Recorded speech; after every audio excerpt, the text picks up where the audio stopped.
नाम की। कैसा नाम? ऐसा अद्भुत नाम पूरी दुनिया की किसी भी भाषा में कोई दूसरा शब्द नहीं जो एक बार कहो राम तो संबोधन है, किसी का नाम हो सकता है। 2 बार कहो राम राम तो अभिवादन है। 3 बार कैसी घटना पर निकल जाए राम राम राम तो संवेदना है। और अगर बार बार उच्चारित होने लगे तो संकीर्तन है। क्या बात है। प्रणाम करता हूं भीलवाड़ा को। और ये संकीर्तन की निरंतरता बन जाए तो साधना है, और साधना निरंतरता बन जाए तो सिद्धि है, और सिद्धि मिल गई तो इस जिंदगी की सार्थकता है। पूरी दुनिया में ऐसा अद्भुत कोई दूसरा नाम नहीं है जिस नाम की महिमा मैं आपके बीच में गाने जा रहा हूं।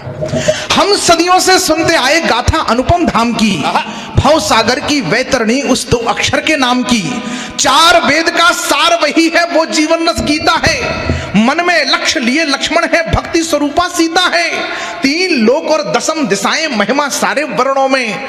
अतुलित बल के धाम विराजे हनुमान जी चरणों में। प्रभु ने कैसे की लीलाएं वो तो सबने जानी है, लेकिन हम क्या सीखे उनसे बात मुझे बतलानी है।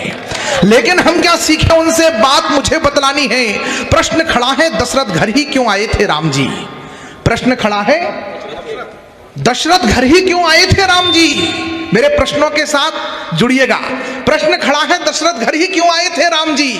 प्रश्न खड़ा है शबरी जूठन क्यों खाए थे राम जी। इसलिए खाए थे कि हम अपने ही किसी भाई को अस्पृश्य माने, छुआछूत माने।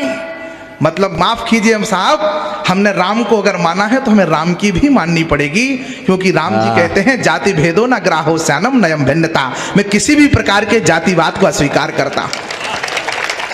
प्रश्न खड़ा है शबरी जूठन क्यों खाए थे राम जी। प्रश्न खड़ा है, मुझे ये विश्वास है कि भीलवाड़ा जो बड़े लोग बैठे हैं, एक एक व्यक्ति बड़े बड़े मंचों पर कुर्सियों पर बैठने वाले लोग सामने बैठे हैं। मुझे इस बात की आपके गौरव गरिमा का मुझे पूरा ज्ञान है। इसके बाद इसलिए आनंदित होकर के मुझे पता है कि मैं जहां कविता पढ़ रहा हूं वहां पर इस कविता को बहुत अच्छे से सुना जाएगा, इस विश्वास के साथ पढ़ रहा हूं। प्रश्न खड़ा है शबरी जूठन क्यों खाए थे राम जी। प्रश्न खड़ा है सुविधाओं को क्यों ठुकराया राम ने। प्रश्न खड़ा है सुविधाओं को क्यों ठुकराया राम ने। चित्रकूट से दंडक बनपत क्यों अपनाया राम ने। चित्रकूट में पूरा वनवास कर सकता था, एक भगवा उपस्थिति है। चित्रकूट से दंडक बनपत क्यों अपनाया राम ने। उत्तर से दक्षिण तक पैदल क्यों घूमा था राम ने।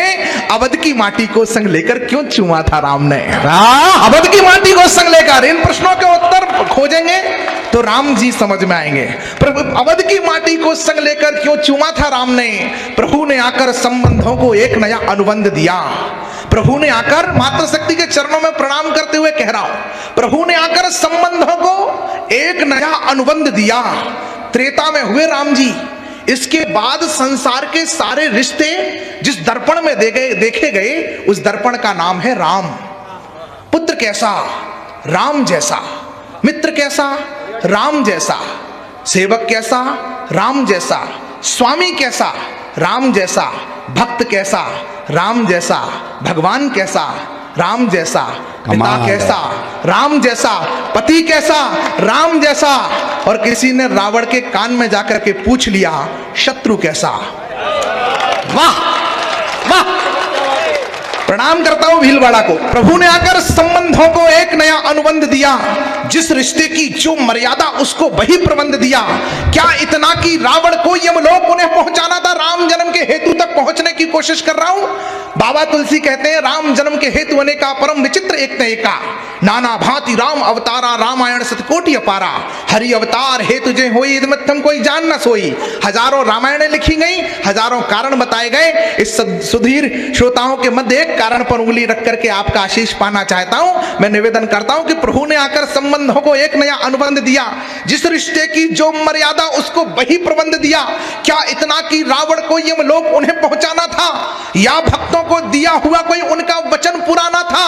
पर भक्तों की झोली तो वो पल में ही भर सकते थे और सीधे लंका में जाकर रावण वध कर सकते थे। हिरण्याकश्यप को मारना था, 1 मिनट में खम्भे से प्रकट हुए प्रभु, मारा और चले गए।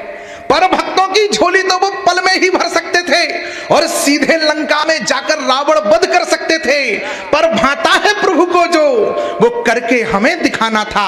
अगली पंक्ति पर मुझे इससे आगे कविता पढ़नी है कि नहीं ये तय करेगा कि पर भाता है प्रभु को जो वो करके हमें दिखाना था, क्योंकि राम को थोड़ा सा हमको भी राम बनाना, भाई क्योंकि कमाल राम है। को थोड़ा सा पूरा सदन तालियां बजाकर बताए कि क्या